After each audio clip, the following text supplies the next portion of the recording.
Bonjour à tous, bienvenue à ce 5e épisode d'Antipode. Aujourd'hui, on est là avec Jaime et Roman et on va discuter un petit peu de la santé sexuelle quand on est queer, parce que c'est assez différent que quand on est hétéro. Et du coup, je vais les laisser se présenter un petit peu. Qui veut commencer peut-être Jaime? Ok, merci. Bonjour. Moi, c'est Jaime. J'ai 30 ans. Et pour le moment, j'ai un master ici à Paris. Je fais un master des politiques publiques. Mais avant, au Chili, j'ai pas mal travaillé dans les sujets de l'éducation sexuelle, la santé sexuelle. Du coup, c'est un sujet qui m'intéresse beaucoup, qui m'a attiré, bien sûr, à faire ces épisodes. Mais après, je vais pas parler, on va dire, comme expert. Je vais vous partager un peu mon avis, mon point de vue, mais surtout mes expériences par rapport à ce qu'on va discuter entre les trois. D'accord. Ouais, bonjour, je suis Roman, donc j'ai 23 ans. Moi, je suis en master ressources humaines à Paris. Donc, je suis content de faire cet épisode parce que je trouve qu'il y a aussi beaucoup de tabous et beaucoup de non-dits aussi sur l'éducation sexuelle, sur tout ce qui est sexuel dans la communauté queer en fait. Donc, je trouve ça important d'en parler. Après, c'est vrai que je n'ai pas d'expérience professionnelle dessus, mais je pense que je peux dire certaines choses. Voilà. Tout à fait. Et moi, si vous me connaissez pas, moi c'est Lorenza. Et j'ai 22 ans, je suis en master en direction artistique sur Paris. Et du coup, je n'ai pas beaucoup d'expérience sur ce sujet parce que je suis asexuelle, comme j'en ai déjà parlé avant. Mais du coup, ce serait aussi intéressant de discuter un peu du manque de représentation dans l'éducation sexuelle, justement, de la sexualité ou de sexualité un peu différente. Même, il y a des gens, justement, qui sont plutôt de l'autre côté de la barre, qui sont plus hypersexuels et on n'en parle pas non plus. Enfin, voilà, tout ce qui est tabou aussi, ça entrera dans le sujet. Du coup, ma première question, ce serait quelles sont un peu vos expériences personnelles avec la santé dans le milieu queer, justement. Est-ce que vous avez des choses qui ont été dites qui vous ont un peu choqué ou juste, on va dire, des moments où vous saviez plus ou moins des choses qui étaient fausses qu'on vous disait ou enfin, comment ça se passait pour vous? À vrai dire, niveau sexualité queer, moi j'étais surtout dans des écoles privées catholiques. Donc en fait, il n'y en avait pas vraiment au niveau queer. On connaissait rien du tout de cela et ça n'existait pas. C'était un sujet tabou, donc c'était surtout l'hétérosexualité. Donc à vrai dire, tout ce qu'il faut savoir sur le queer, je l'ai appris par moi-même. Et je pense qu'il n'y a pas vraiment beaucoup de gens qui m'ont aidé, même à l'école, ou même les médecins, parce que moi je viens de la campagne et tout, même les médecins, ils savent pas trop, ils peuvent pas t'aiguiller, ils ont surtout des préjugés. Tout le monde a des préjugés, en fait, dans ce milieu-là. Mais après, grâce à Internet et tout, on peut apprendre plein de choses, quand même. Ouais, alors mon expérience, c'est un peu pareil à Romain. Et en fait, je trouve que, alors, parmi au moins les médecins, t'as aussi forcément des expériences qui sont pas assez super, on va dire. Parce que oui, tu confrontes des situations, souvent des discriminations, des stigmas. Et moi, perso, oui, moi aussi, j'ai eu des situations, pas ici sur Paris, mais au Chili. On est d'accord que la situation va être pas complètement différente, parce qu'on a aussi des expériences similaires. Et oui, évidemment, je me suis confronté à la situation où les médecins, bah, il m'est demandé, genre, par exemple, mon orientation sexuelle. Et pour lui, c'était vraiment un gros problème au niveau de faire des recommandations. Et par contre, je me sentis, il m'a fait sentir un peu mal à l'aise, en fait, parce que c'était pas en situation sans jugement, c'est toujours en situation où, ah oui, bien sûr, t'as des rapports sexuels comme ça parce que toi t'es gay, et blablabla. Et tu vois, à la fin, tu sors sans te sentir vraiment accueilli par quelqu'un où son objectif c'est vraiment de donner tous les recours, les outils, ressources, etc. Pour te soigner, pour t'aider, etc. C'était complètement l'inverse en fait. Voilà. C'est vrai que pour le médecin, moi je me rappelle la première fois que je suis allé voir un médecin, j'avais 16 ans pour un dépistage. Oui, j'ai fait ça tôt. Et je disais que j'étais bisexuel. Et quand à la campagne, j'avais l'impression que tout ce qui les intéressait, c'était en fait ce que je fais avec des hommes et tout. Genre comme si j'étais quelqu'un de bizarre, de différent et tout. Genre, moi, je venais juste comme ça pour me faire dépister. Et puis on me posait des questions assez dérangeantes et tout.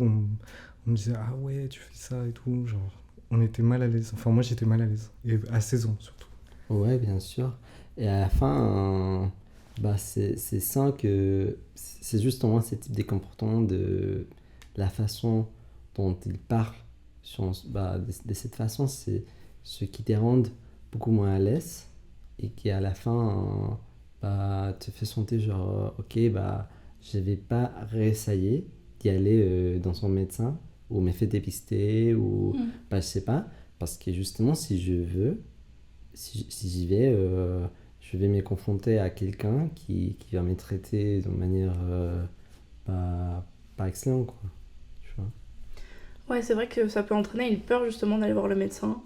Moi j'ai vu ça sur d'autres sujets, mais il y a plein de gens qui ont des mauvaises expériences avec des professionnels de la santé font qu'ils n'y retournent pas. Et avec la santé sexuelle, ça peut être dangereux. Donc vraiment c'est important. Et ouais, pour la bisexualité aussi, pour parler un petit peu on va dire du gros sujet qui inquiète dans la communauté queer. À l'époque où le VIH était très très très présent, je sais que les bisexuels étaient très très très mis de côté, traités comme vraiment des personnes mauvaises parce qu'en fait c'était dans la tête des gens un virus gay en fait et c'était transmis à la population hétéro par les bisexuels. Genre vraiment c'était terrible à quel point bah, du coup les bisexuels ils s'en prenaient plein la gueule à l'époque là-dessus. En tout cas c'est ce que j'avais entendu dire de des gens qui travaillaient dans le médical à l'époque et vraiment c'est dur qu'encore aujourd'hui il y a des restes de cette mentalité t'es bisexuel et du coup on s'intéresse plus à ce que tu fais avec les hommes parce que du coup ça peut être mauvais ou ça peut être dangereux ou quoi alors qu'avec les femmes tout va bien. Ouais, Il n'y a aucun souci de santé si tu couches avec une femme, aucune maladie qui peut arriver. Ouais, Ouais. c'est ça. Je voulais juste répondre sur un point qui on m'a mentionné, sur l'éducation sexuelle qu'on a reçue à la fin. Parce qu'en fait, c'est un peu lié, tu vois, l'éducation sexuelle que tu reçois dans son établissement éducationnel et puis ton rapport avec un médecin, bah, les hôpitaux, les systèmes de santé, etc. Parce qu'en fait, moi, bah, je ne sais pas si c'était vos cas aussi, mais moi, en Chili, j'ai aucune éducation sexuelle. Alors, pour moi, c'était nul quand même. Tu vois, c'était bah, une séance dans les cours de biologie et c'était vraiment hyper. Bah, on a juste genre, regardé les MST, les CST et on a un peu parlé sur ça, la grossesse, tu vois. Donc, bah, la démarche et vraiment les focus, c'était à la fin hyper hétéro. Bah, personne, vraiment, si t'es. Bah, même si moi, à ce moment-là, moi, je savais que j'étais gay, mais j'étais pas vraiment à l'aise avec tous mes camarades, genre des cours, quand on avait 13 ans ou peut-être moins, poser des questions, quoi. Genre, si je suis gay, est-ce que je suis aussi vulnérable ou exposé à ce type d'IST aussi? Parce que à la fin, bah, je me rappelle que ma prof à l'époque, elle n'a pas précisé, elle n'a pas trop dit, et du coup c'était un peu nul quand même. C'est vrai, on n'est pas renseigné. Ouais, moi mon expérience là-dessus c'est que on avait tout un programme là-dessus, en tout cas en France il y a un programme sur la santé sexuelle, les IST, la grossesse, etc. Et on en parlait, du coup c'était obligatoire, mais on en parlait plus ou moins bien, dépendant des profs. Moi je sais que j'ai vraiment vu le changement entre ma 4e et ma 3e, parce que c'est au programme des 2 années. En 4e, j'avais une femme hétéro comme prof qui nous faisait la base, elle nous a montré comment mettre un préservatif sur une banane, et puis voilà quoi. Et puis c'est un peu tout, et puis vous allez coucher avec des gens, mais essayez de le faire le moins possible, et mettez une capote. Enfin, c'est vraiment tout ce que j'avais. Et puis en 3e, du coup, c'est plutôt en 4e qu'on l'apprend, mais en 3e, on a quelques retours sur ça en plus. Et par contre, moi, j'avais un prof gay en 3e. C'est bien. Donc déjà, c'était plus détendu les conversations. Ouais. Il le prenait un peu moins au sérieux dans le sens, pas qu'il n'était pas professionnel, mais qu'il n'était pas en mode « Ok, les enfants, aujourd'hui, on va parler de ça ». Enfin, il dédramatisait la chose, Ouais. déjà. Et il nous rendait plus à l'aise avec le fait d'en parler, il nous rendait plus à l'aise avec le fait de poser des questions. Et du coup, oui, il discutait un petit peu de temps en temps de ce que c'était que d'être gay, sans nous dire « Je suis gay », mais toute la classe le savait, quoi. Il nous parlait aussi du don du sang. À un moment, je me souviens juste qu'il avait dit un truc en mode oui, bah, au don du sang, tout le monde est hétéro de toute façon. Quand tu donnes ton sang, on te demande êtes-vous gay, tu fais non, non. Donc Ouais, bon, il y avait tous ces trucs-là aussi. Mais du coup, oui, on était très à l'aise pour dire un peu ce qu'on voulait, parce que pour lui, il n'y avait pas de tabou dans la sexualité. Parce que justement, il était un peu déconstruit et plus ouvert d'esprit. Donc c'était plus cool. Mais on a moins appris, parce que du coup, c'était en 3e et pas... Le programme était différent, quoi. Ouais. Bon, avec le temps, ça change les mentalités. Déjà, Aussi. maintenant, on peut donner notre sang, les gays. Oui. Donc, c'est déjà une belle avancée. Ouais, moi j'ai peut-être deux petites histoires assez marrantes quand j'étais plus jeune. En fait, la première c'était que, c'est peut-être en bêtise, mais quand j'avais genre, c'est pas 10 ans ou 11, je me rappelle que avec ma sœur, on était je sais pas où, mais on a regardé cette série, je sais pas si vous connaissez Saturday Night Live. C'est une série américaine drôle, bah, ils font des sketchs, des trucs comme ça. Et du coup, il y avait un sketch qui s'appelait Oral Sex, sexe oral à la fin. Et c'était vraiment des femmes qui se font appeler par téléphone et de parler de manière dirty talk, tu vois, comme ça. Et donc, à ce moment-là, je me disais, ah voilà, c'est ça les sexes orales, tu vois. Et vraiment, on a eu, je me rappelle, dans mon école, quand j'étais petit, à un moment, on a parlé un peu des questions, on a fait des questions. Et moi, avec mes potes à l'époque, je les avais dit, genre, bah oui, les sexes orales, c'est ça. C'est quand tu téléphones quelqu'un, tu l'appelles et tu parles de manière assez dirty, et tu comme ça. Ça fait sens. Ça fait sens. Et surtout quand t'as enceinte, audition, je sais pas. Et du coup, à ce moment-là, c'est justement que ma prof, elle était un psychologue de l'école, qui nous a dit, bah non, c'est pas du tout ça. C'est une autre chose, ça. Par contre, et je me rappelle aussi un moment, parce que à cette époque-là, parce que moi je suis beaucoup plus vieux que vous deux, ça c'est évident. Non, quand même. Mais à l'époque, je pense que vraiment tu pouvais chercher n'importe quoi sur internet et tu les trouvais quand même, tu vois. Et nos parents, ils savaient même pas comment faire fonctionner internet, comment faire fonctionner Google, etc. Non, ils sont vraiment nuls. Et je me rappelle qu'on était genre chez un pote de mon école. On était vraiment... On avait 10 ans, peut-être moins, genre 9 ans.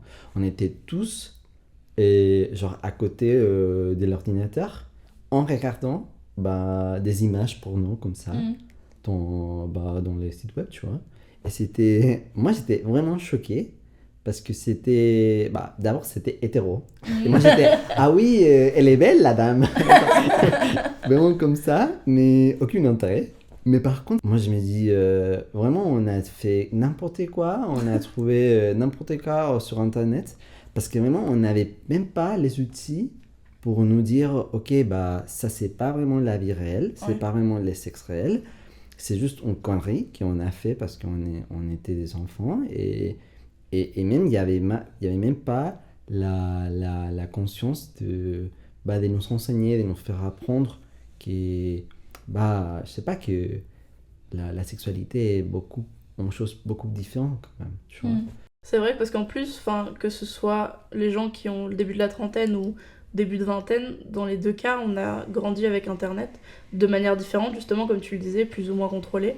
Mais il y a encore de tout sur Internet. Et c'est vrai que la pornographie, c'est tellement faux que tu peux... si tu n'apprends que par ça, tu peux partir complètement à l'ouest. Que ce soit au niveau de la santé ou autre, vraiment, faut faire super attention à ce niveau-là, mais en même temps, quand t'es adulte, tu te régules toi-même. T'as pas tes parents pour te dire ça c'est bien, ça c'est pas bien. voilà, faut apprendre entre les expériences, les bonnes sources, etc. Et en même temps, Internet, c'est un bon outil d'éducation. Parce que, comme tu l'as dit, Romaine, un peu plus tôt, pour les gens queer qui ont grandi sans éducation sexuelle queer, il y a des gens sur d'autres plateformes comme YouTube ou quoi, qui en parlent plus ouvertement, bon, en passant à côté de la censure, donc en faisant très attention à ce qu'ils disent. Mais ils parlent de sexualité, de comment ça se passe, comment faire, etc. Et c'est une aide quand même précieuse, des fois. Quand t'as personne autour de toi qui est queer ou quoi, enfin ça arrive. Donc ouais, c'est un bon et un mauvais outil, je pense. Il y a des forums aussi qui sont intéressants. Des gens qui racontent leurs expériences. Et je sais que moi, je regardais ça quand j'étais ado. Ouais. C'est intéressant. Après aussi, pour les vidéos pornographiques, quand on est adolescent, c'est vraiment pas contrôlé. Et en plus, il y a toujours une vidéo bizarre, sexuelle qui sort. Et du coup, il y a quelqu'un qui t'en parle. Et du coup, tu regardes. Et en fait, tout le monde se le partage. Et en fait, c'est des vidéos assez étranges. Et comme il n'y a pas de censure, et ben en fait, on se pense que c'est ça la normalité. Mais en fait, pas du tout. Je sais.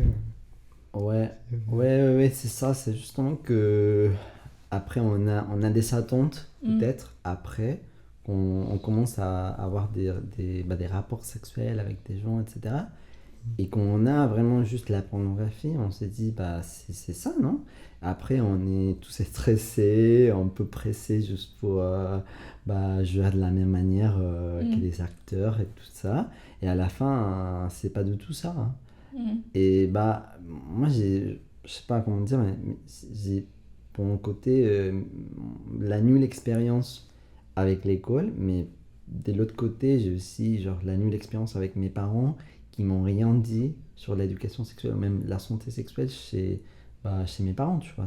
Je sais pas comment ça se passait avec vos parents, par exemple, mais chez mes parents, c'était vraiment... on n'a jamais parlé de ça.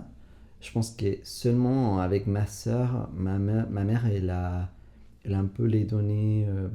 forcément, ils sont allés chez les médecins, les gynécologues, etc. Mais à part de ça, on n'a jamais vraiment en discussion en famille ou avec moi-même sur la sexualité. Et surtout pas sur la sexualité gay, quoi. Tu vois, mes parents ils m'ont jamais dit oui, si tu as des rapports sexuels avec un homme, faut porter un capote, etc., etc. Non, jamais, ça n'a jamais arrivé. Ouais, c'est très tabou. Hein. Je sais que même dans ma famille, on n'en parle pas. Hein. Ça y est, t'as fait tout coming out, maintenant c'est fini, on n'en parle plus jamais. Ouais. Voilà. Après, je peux présenter un mec, il n'y a pas de problème, mais c'est juste que la sexualité, c'est très tabou, hein, j'ai vu, hein. Même dans ma famille, tout ça. Parler de ça, c'est... Ouais. Après, c'est bizarre parce que je sais pas comment ça se passe en France, mais au Chili, il y a tous ces débats pour nous dire, pour débattre face à qui est responsable vraiment sur l'éducation sexuelle des enfants et des ados. Donc, d'un côté, il y a tous ces mouvements des familles, etc., plutôt conservateurs, on va dire, qui disent non, mais l'éducation sexuelle, c'est un truc de la famille, c'est à la famille de parler, d'apprendre à leurs enfants c'est quoi l'éducation de la sexualité, etc.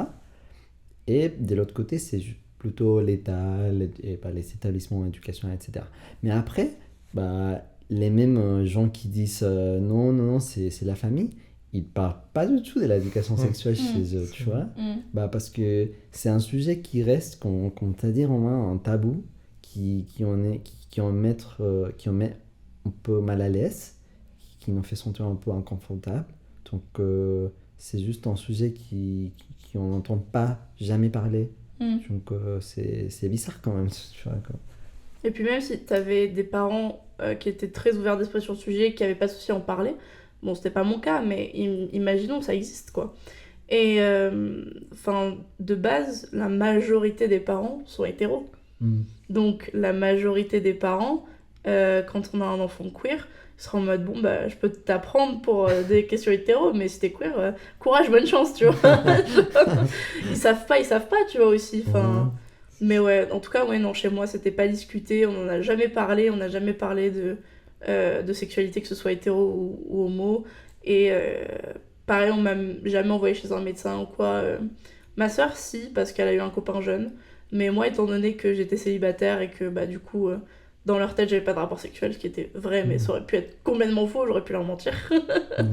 Et bah, du coup, ils m'ont jamais envoyé, même chez un médecin. Donc j'avais zéro connaissance à part ce que j'ai appris en cours. Et quand j'étais en cours, moi j'étais très jeune parce que j'ai sauté 2 classes. Du coup, on a commencé les cours d'éducation sexuelle, tout le monde avait 14 ans, moi j'en avais 12 et j'étais en mode nagar. C'était un peu bizarre quoi. Ouais. Après, moi je pense que, genre, étant que en couple, je me rappelle à l'époque, mon premier copain, j'avais 18, 19 ans. Moi je pense, en réfléchissant genre, à ces moments-là, je me suis dit, genre, moi j'aurais aimé avoir des outils, beaucoup plus d'outils pour avoir ce type des rapports sexuels avec quelqu'un, même avec un copain, tu vois. Parce qu'en fait, quand on parle de l'éducation sexuelle, c'est pas que, je sais pas, la pénétration, les portées du capote, du VIH, etc. C'est justement parler, par exemple, des communiquer avec l'autre ce qu'on veut, en fait. C'est aussi du consentement, c'est aussi des faits sentis à l'autre, à l'aise, finalement, tu vois. Et maintenant, même si à l'époque, c'est tout bien passé, enfin, moi j'ai voulu, mais maintenant, je me suis dit, genre, ok, en fait, on n'a jamais discuté autant avec lui, on n'a pas fait en rediscussion sur ce qu'on veut, on n'a pas vraiment arrêté à réfléchir à ce qu'on veut faire. Il n'y avait même pas. C'était pas du tout le temps protégé ou assez protégé. Du coup, à ce moment-là, je me suis dit, ok, c'est normal, c'est pas normal. Tu vois. Donc là, ouais, j'aurais aimé genre d'avoir au moins quelques outils, quelques informations à ce moment-là parce que je savais rien. C'est vrai que quand t'as pas les outils, après tu fais des choses très mécaniques. Ça y est, sus, pénétration, voilà, fini. Genre, tu t'ouvres pas à de nouvelles choses, tu sais pas comment t'y prendre et tout, c'est dommage. C'est forcément moins bien du coup, même sans outils. Oui, et puis même, comme tu en as parlé, le consentement. Ouais, c'est la base, la communication, le consentement, mais enfin, moi j'ai aucun souvenir de discussion sur le consentement en cours, par exemple. Ouais, c'est vrai. Maintenant que j'y pense. C'est vrai, on n'en a pas eu. Mais là, ça change. Enfin, j'entends plus parler de consentement en ce moment. Même les publicités de l'État, enfin, que je vois sur la télé, je vois, ça parle quand même plus de consentement maintenant. Oui, je trouve qu'aujourd'hui, quand même, le discours a changé. Après, je sais pas si ça a changé aussi dans l'éducation, parce que je sais qu'il y a toujours 5 à 10 ans de retard dans les changements de programme et dans les changements de cours. Mais en tout cas, oui, c'est déjà plus présent dans la société. C'est déjà un bon point. Ouais, c'est vrai. Et puis il y a plus de parents gays et lesbiennes aussi de nos jours, donc ça change. Je sais que moi j'ai un cousin, il a 9 ans, et je sais que dans sa classe, il y a des élèves qui ont des mamans lesbiennes. Et du coup, pour lui, c'est tout à fait normal et tout. Et du coup, ça change aussi les mentalités. Et peut-être que du coup, quand il sera au collège, peut-être que du coup, l'école elle va faire des cours différents aussi sur l'éducation sexuelle, en sachant que les parents, ils peuvent être de tout type de relations. On verra ce que présente l'avenir. Après, même s'il y a du coup toute l'éducation sur le consentement, sur les pratiques, sur les choses comme ça, il y a aussi une toute petite partie d'éducation sur tout ce qui est IST, etc. Mais déjà, je trouve que c'est vu d'un œil assez tabou. Enfin, en tout cas pour les personnes queer, la faute est plus rejetée sur les gens queer encore aujourd'hui des IST, alors que c'est commun aux deux. Et dans la communauté, en tout cas aujourd'hui, j'entends beaucoup de gens parler du fait qu'ils ont encore peur beaucoup du VIH, etc. Je sais pas si vous avez déjà des peurs là-dessus, si vous voulez en parler ou pas. Si vous parlez si vous vous êtes déjà fait dépister, etc., comment ça se passe. Parce que moi, j'avoue, je connais pas du tout, mais ça peut être intéressant d'en discuter. Bah, c'est vrai que bah, moi, par exemple, quand j'avais 16 ans, du coup, j'ai fait mes premières fois et j'avoue que je m'étais pas protégé parce que je savais pas, en fait, qu'il fallait se protéger et tout, parce que justement, l'éducation sexuelle, c'était que sur les hétéros, donc je savais pas trop. Mm. Et même dans les pornos et tout que je regardais, ils se protégeaient pas forcément, donc au final, je m'étais dit non, c'est pas grave. Et bah, du coup, j'ai appris après qu'il fallait fallait se protéger. Et le problème, c'est que moi, j'avais pas fait mon coming out. Donc, comment se faire pour se faire dépister, sachant que j'assume pas, c'est chaud. Par rapport au VIH, je pense que à l'époque, genre il y a 10 ans, on va dire un peu plus, j'avais beaucoup plus de peur que maintenant. En fait, c'est marrant parce que au Chili, au moins, quand t'as moins de 18 ans, t'as besoin aussi, si je ne me trompe pas, du consentement des petits parents, en fait. Ah ouais? donc, Ah ouais. donc t'es vraiment dans la merde. Ouais. En plus, si t'es pas out, Ouais. du coup, t'as besoin du consentement de tes parents qui ont forcément te demandé qu'est-ce qui s'est passé, etc. Mm. Mais moi, j'ai pas eu des rapports sexuels à l'époque. J'ai commencé un peu tard, genre vers 19 ans, un truc comme ça.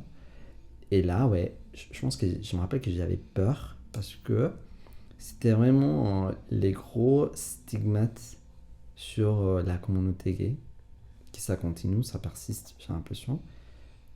Parce que on voit sur les données que la communauté c'est la plus donnée, la plus touchée, pardon, par les VIH. Avec, j'ai l'impression que c'est avec aussi la population trans aussi. Mais j'ai l'impression que quand t'es gay, c'est marrant parce que c'est un peu une autre histoire un peu marrant. Et quand j'ai fait mon coming out avec ma mère, j'avais 19 ans, c'était les lendemains de Noël. Moi, j'ai fait la veille. Et en fait, ma mère, elle était vraiment accueillante et vraiment sympa, etc. Mais, genre, la première question qu'elle m'a fait, c'était t'as fait dépister pour la VIH? C'était genre, Mm. j'ai l'impression que c'était son première inquiétude. Genre, parce que j'ai l'impression que t'as forcément l'image. Si t'es gay, t'es exposé, t'es vulnérable au VIH. Donc, ma mère, elle était un peu fixée pour ça, à tel point que j'ai l'impression que 3 semaines après, elle m'a proposé de nous faire dépister, les deux, genre ma mère et moi, pour le VIH. Ça que j'ai trouvé marrant, mais sympa aussi. Mais moi, je l'ai rassuré, genre non, ça va, je me fais dépister moi-même, il n'y a aucun souci. Et, mais c'était genre la combinaison des choses, genre l'inquiétude de ma mère, ce que j'ai voyé dans la pub aussi, ce que j'ai parlé avec les médecins, parce que comme on a dit tout à l'heure, par contact avec un médecin, ils te disent vraiment, ah, si t'es gay, bah t'es vraiment exposé au VIH, quoi. T'es beaucoup exposé, donc il faut vraiment se protéger, tout ça, blabla. Quand vraiment, si t'as un rapport sexuel, même si t'es pas gay, t'es aussi exposé, quoi. Alors là, maintenant, je pense que j'ai pas trop peur qu'avant, parce que bah, j'ai des outils que moi-même j'ai appris un peu par rapport à ce que j'ai fait pour mon boulot au Chili. Et j'ai l'impression de savoir me protéger beaucoup mieux qu'avant. Il y a aussi, par exemple, la PrEP. La PrEP, c'est un médicament que tu peux prendre pour prévenir le VIH. Et bien sûr, tu as les capotes, les préservatifs, voilà. Donc là, maintenant, j'ai l'impression de me sentir beaucoup plus à l'aise par rapport à ma santé sexuelle liée au VIH, moi, tu vois. Et oui, comme tu as dit, Roman, tu as quand même pas mal des centres et des endroits où tu peux faire dépister. C'est vrai que tu as planning familial, mais tu as aussi les checkpoints. Ouais, Voilà. Ouais, c'est vrai. Ouais. Mais il faut savoir que pour avoir un rendez-vous, c'est compliqué. Mais oui, c'est bien. Ouais. Il faut y aller en début de semaine.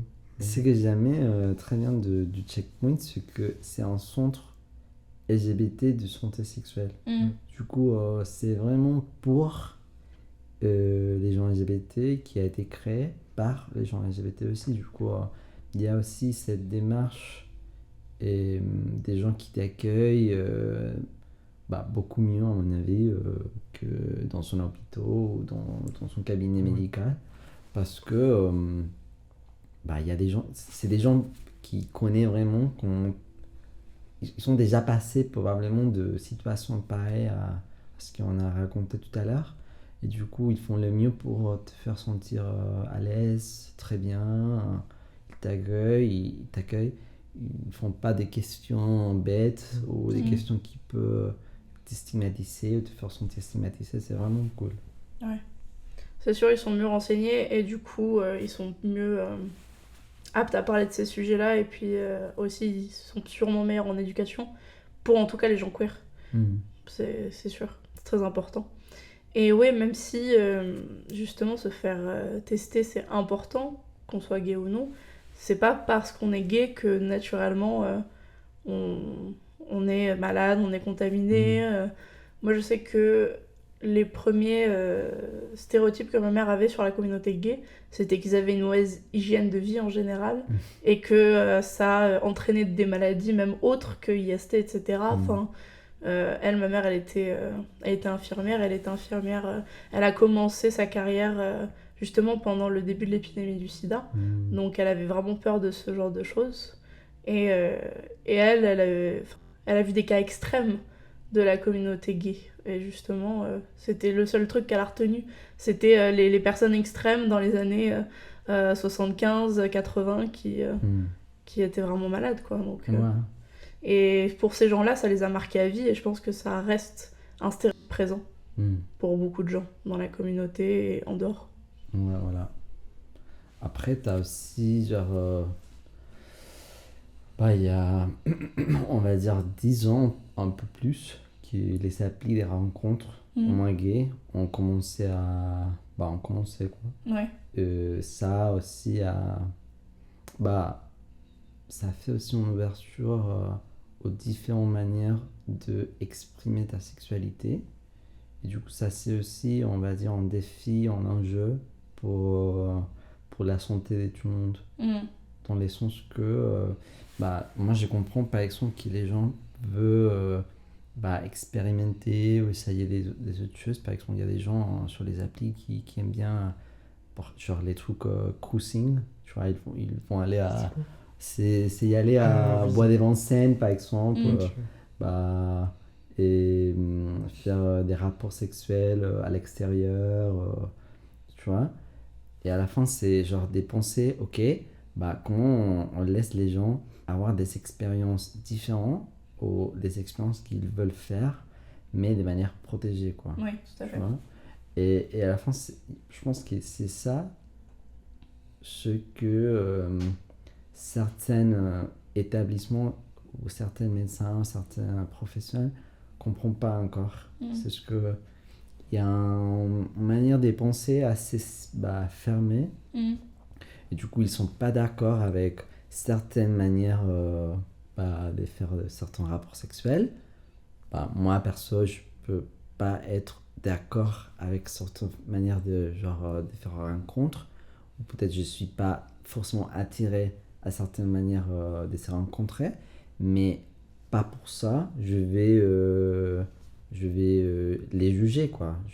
Je vais justement, si je suis un médecin, je suis un professionnel de santé, je vais justement les donner la majorité aux différentes manières de se protéger, différents moyens de protection, des outils pour ça. Parce qu'à la fin, tu as des gens qui vont faire ce qu'ils veulent, même s'ils ne sont pas des capots, des préservatifs, des PrEP ou n'importe quoi, tu vois. Mais il faut dire aussi, pour le VIH, maintenant, on peut se faire tester gratuitement et sans ordonnance. Ça, c'est quand même une belle avancée. Et qu'on soit gay ou hétéro, hein, tout le monde peut se faire tester. Et je trouve que là, quand même, on a quand même de belles avancées, hein, en tout cas en France, au niveau de la sexualité. Et je pense que ça peut que s'arranger avec le temps. Ouais. Et sur Checkpoint, j'ai l'impression que tout est gratuit. Tu peux faire un bilan complet, gratuit, mais j'ai l'impression que pour prendre un rendez-vous, c'est un peu compliqué. Ouais, Tu peux les faire sur place, mais... C'est en début de semaine qu'il faut prendre rendez-vous chez Checkpoint. Pour la semaine. Ouais, c'est ça. Ouais, et puis aussi, comme tu l'as dit, il y a de plus en plus de professeurs ou de parents queer. Il y a aussi de plus en plus de médecins queer ou de médecins juste ouverts d'esprit et qui sont habitués à traiter avec des gens ouvertement queer. Et moi, je sais que les 2 seules fois où j'ai parlé de ma sexualité ou que, en tout cas, ça a été mentionné quelque part, ça a été avec 2 médecins différents. Et le premier, du coup, c'était pour un problème hormonal, qui n'a rien de grave, mais juste un problème hormonal qui est là. Et il m'a dit, alors par contre, ça rend plus difficile la contraception, justement, être enceinte, c'est plus difficile avec cette maladie-là. Mais il faut quand même se protéger, etc. Si vous voulez pas d'enfant. Et il m'a dit du coup, est-ce que vous voulez avoir des rapports sexuels? Déjà, il m'a posé la question. Ouais. Je suis oh, pas mal. Je lui dis non, je suis pas intéressée. Il me dit ok. Le jour où vous serez intéressé par des rapports sexuels avec un homme, vous reviendrez me voir pour une pilule ou pour quelque chose comme ça, quoi. Et j'étais en mode oh. Il a précisé si j'en voulais avec un homme. Enfin, genre vraiment, il était éduqué sur le sujet, quoi. Et pareil, il y avait un autre médecin où je sais que je lui avais dit que j'étais asexuelle et plutôt attirée par les femmes en général. Il m'a prescrit tout un bilan sanguin pour mon médicament. Et il m'a dit, alors dans la tradition de cette prescription, normalement, il y a un test de grossesse. Alors j'ai quand même mis le test de grossesse, mais parce que c'est obligatoire, mais je vous ai écouté, hein, promis. Je sais que ce sera négatif. Tu vois.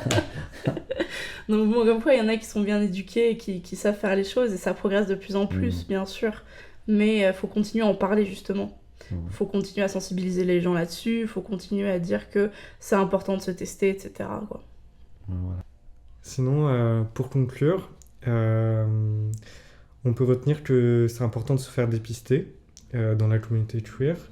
Le consentement aussi, c'est important. On peut retenir aussi que les mentalités changent et qu'avec le temps, ça s'améliore. Par exemple, les gays peuvent maintenant donner du sang.